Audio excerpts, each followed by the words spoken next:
Sturdyfor30 podcast post-game Wisconsin. The Illini get the win in Madison in a big game. They from on the defensive end especially, and they beat Wisconsin 74-69 against the number 23 team in the country without Ayo Dosunmu, who was at the game, which is very encouraging to see him still around the team. But got big games from Kofi Cockburn, DeMonte Williams, and especially, I would say, Andre Curbelo really stepping up in the absence of Dosunmu, and the Illini get the win. They move into the second place alone in the Big Ten. They now have should have clinched a double bye, although they haven't mentioned it yet. But they're 18-6 overall, 14-4 in the Big Ten. Should have a double bye and won't play till Friday in the Big Ten tourney. And when you're trying to get guys back healthy like Dosunmu, and after 3 games in 5 days and 2 more games next week, and you want to kind of refresh, it'll be nice to have that time off, I think. Yep, totally agree. They go in and beat a number 23 Wisconsin Badgers team on the road. That's a statement in any year when you can beat the Badgers in Madison, and when you can do it without a National Player of the Year candidate. That is darn incredible. Yeah, I think that's the most impressive thing. You mentioned it. It's totally true. It's a great win. I mean, it's a great win. If Ayo plays, this is a really good win. With Ayo not playing, and let's be honest, Illinois controlled that game. They had a 12-point lead with 2.5 minutes to go, and then Dimitri Trice just goes ham. I mean, he just went nuts. He's draining shots, and I can't even blame the defense. The one thing I thought that changed a little bit, Illinois went to their no three-pointer defense and gave up a bunch of threes, because what it is, then Wisconsin's able to read. They know they're going to switch, and it just became they could play off the switches. Before they didn't. It was like a hedge and recover and the backside rotation. It just made it tough, and they got the ball out of Trice's hands. Now with the switch, he's able to just go off that screen, get a switch, hit that shot. And he got 2 drives where he drew fouls on Kofi, and it allowed him to maybe get his rhythm from the line and kind of connect. And then the next thing you know, there it is. Boom, boom, boom, boom. And he did bank one in. So I guess the bank was open in Wisconsin until 5. So he was good to go today. Yeah, it was hard to argue too much with the defense. The only thing I thought was with some of the fouls that were called a little bit earlier in the half, it seemed to take a little bit of the starch out of the Illinois defense. They seemed to kind of back off just a little bit. Now, some of that might be blamed on, just kids being kids, thinking they're up by enough. And the other part is I don't think they wanted to play the whole rest of the half at the Wisconsin free throw line. And yeah. I do think that they did. The kids were thinking about that as they were guarding, and then you throw in all the factors you brought up. But I don't want to take anything away from Trice, because I got to be honest with you, I was going through the back of my brain trying to figure out the last time I've seen a streak like this. And, it goes back to like a Harden in the NBA or LeBron or Kevin Durant when they get on a roll. You might have a better memory than me, but from a college standpoint, it's been a while since I've seen somebody just go absolutely from 0 to 900 miles an hour like that. It was very Reggie Miller-esque. I think that's what they talked about. It reminded me of Reggie Miller. I mean, dude just running around draining threes at the end of a game. And just to get his team back. And it was like, and the thing is, you got to give credit, though, to the Illinois guys. Trent Frazier and Andre Curbelo and Jacob Grandison then with the last 2. But Frazier and Curbelo step up. And those are key free throws because they kept Illinois. Wisconsin never had a chance to tie or take the lead. Despite everything that was going on, all the shots he's making, because they're making their free throws, they're inching closer with the threes, but they can't ever get over the hump. And those are huge. And we talk about their free throw woes, but I still take it back. My big thing with Illinois, I think their free throw woes are significant because most of the time the guy shooting the free throws is Kofi Cockburn. I mean, he shot 11 free throws today. He's 5 out of 11. So you look at the free throws, Illinois is 19 out of 27. That's good.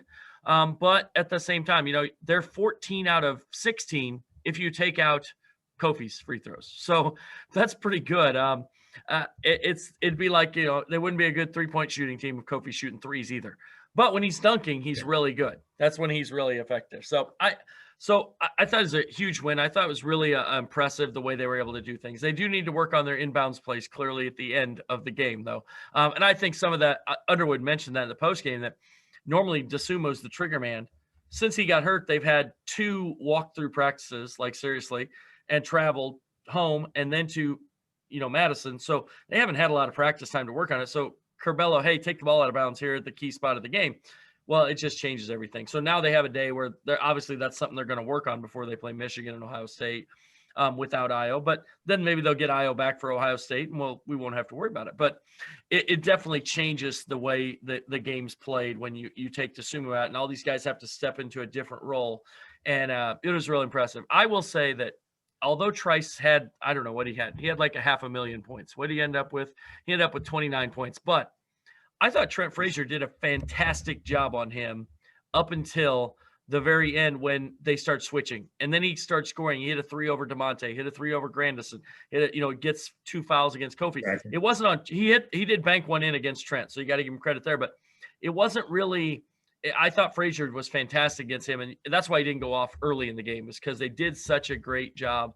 The old mantra that they talk about is Frazier doesn't get screened. So noticed was down the stretch, Illinois made free throw after free throw, 10 in the last 45 seconds, 10 for 10. Just amazing, the composure that was shown by this team without their number one player. But Kofi, their number 1A, was on the bench because of his free throw shooting challenges. One is it certainly builds the confidence of the team in Coach Underwood's strategies, because taking Kofi out and then making sure that we had guys in to make free throws was proven to be the correct move. But man, that is high pressure situations that those kids went through. And a lot of those free throws, they weren't even the hold your breath free throw. It was just no rim, no board, just cord.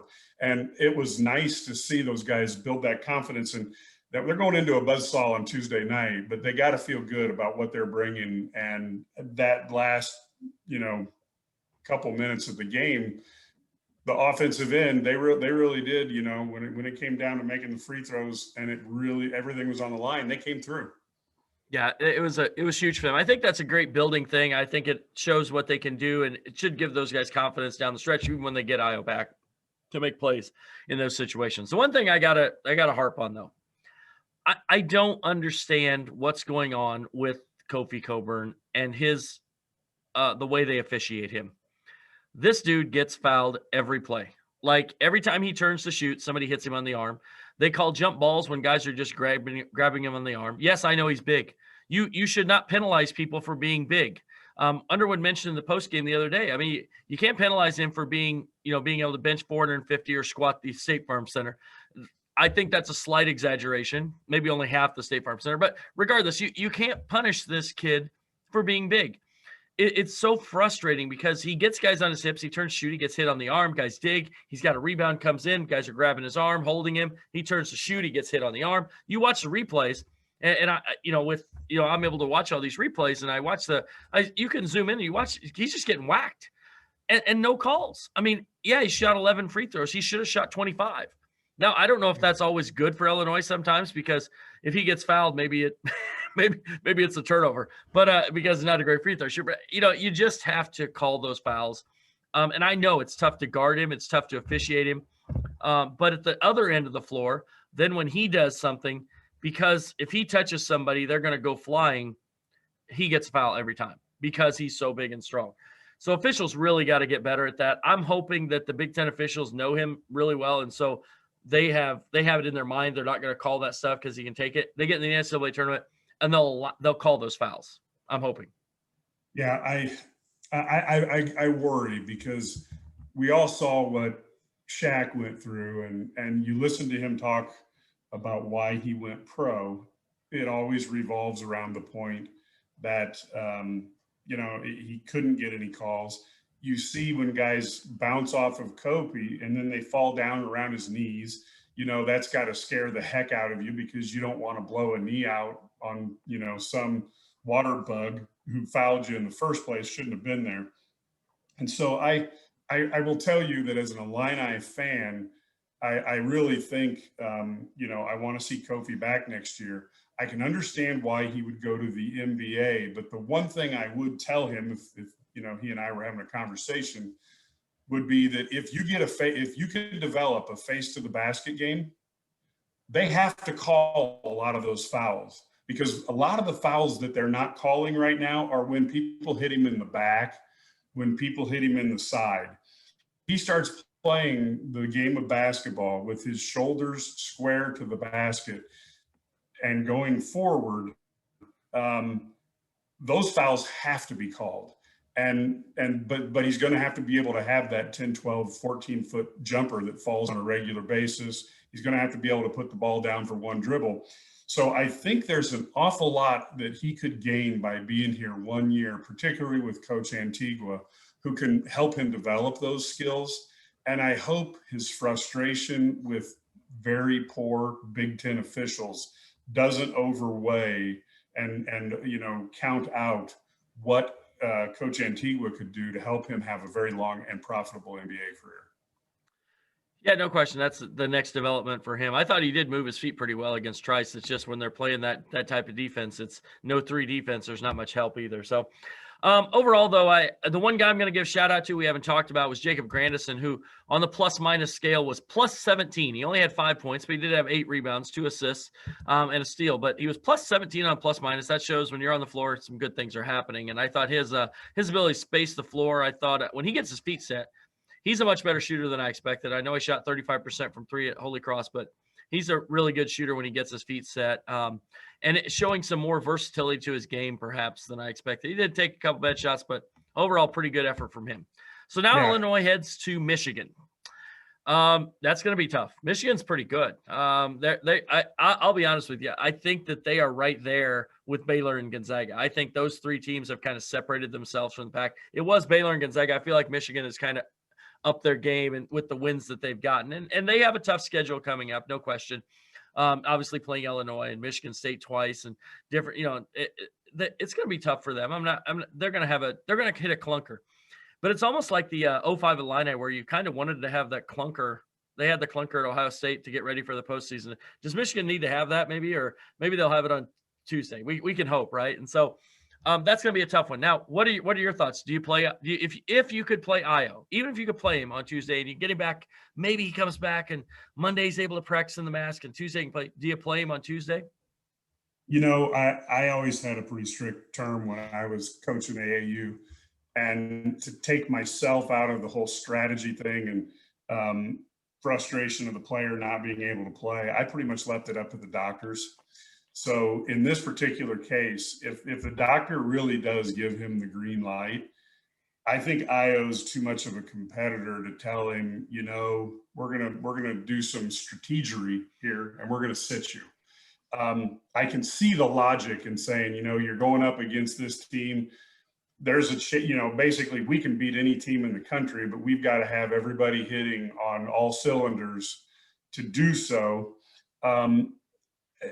I still would say that I would probably lean towards playing him, assuming a doctor tells me he can play. Now, if a doctor is like, I don't think I would do that, I would have no problem telling Io and talking with his family and saying, look, I don't want to put your son in a bad position where he could get hurt. Let's load up for Ohio State. Let's finish the year big against the Buckeyes. But again, that's just me, and I know coaches play this a lot of different ways. What would you do? Well, the good thing is I don't have to make that. We don't have to make that decision. That's on Brad Underwood. Yeah. We can sit around and make fun of or critique his decision, right? So, in my case, it's one of those things. I'm never, like you say, I'm a competitor. So if he's cleared and he wants to play, and doctors say he's good to go, then I'm playing him because the kid. I want to win. But when you're from the outside looking at it, we can kind of look at it and say, hey, maybe it's a better idea to sit him this game, give him another week to rest. If nothing else, here's the other thing. I always had to grind and play a lot of minutes. Hey, you got 2 wins without him. If you go 2-1 without him, then you get him ready. He's rested, ready to go to Ohio State. You win that game, probably get a 1 seed. Even if you lose Michigan, you beat Ohio State, you're probably the 1 seed coming out of the Big Ten. And you're also you're second in the conference.